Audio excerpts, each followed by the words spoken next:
রাত প্রায় 10টা নাগাদ হলুদের প্রোগ্রাম স্টার্ট হয়। আমাদের ব্রাইড তো অনেক আগে থেকে রেডি হয়ে বসেছিল, শুধু বাকিদের সাজতে সাজতেই এত সময় পার হয়ে গিয়েছিল।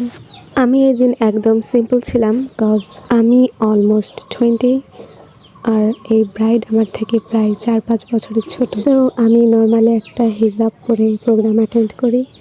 এরপরে ব্রাইড আসার পরে ব্রাইডের ছোট বোন, চাচাতো বোনেরা সুন্দরভাবে ডান্স পারফরমেন্স করলো। এদিকে আমরা তিনজন বসে বসে এটা নিয়ে গবেষণা করতে লাগলাম যে নির্বাচনের কালে এখনও আমাদের হাত থেকে কেন গেল না। তো আবার ডান্স পারফরমেন্সের দিকে নজর দিলাম। বাচ্চারা কিন্তু বেশ ভালোই নাচ শিখেছে।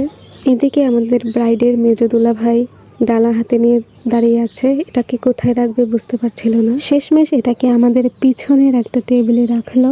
আমরা তিনজন মিলে গবেষণা করছিলাম এটাকে কোনোভাবে গায়েব করে দেওয়া যায় কিনা। ইট ওয়াজ জাস্ট ফর ফান। আমাদের এই ছোট ব্রাইডের কাবিন আগেই হয়ে গেছে, তাই হলুদের প্রোগ্রামটি একসাথেই হচ্ছিল। So it was a simple holud night and ডান্সের ভিডিওগুলো আমি অলরেডি আপলোড করেছি, so you can visit. Wedding video আসছে, so stay with me. Thank you, bye by.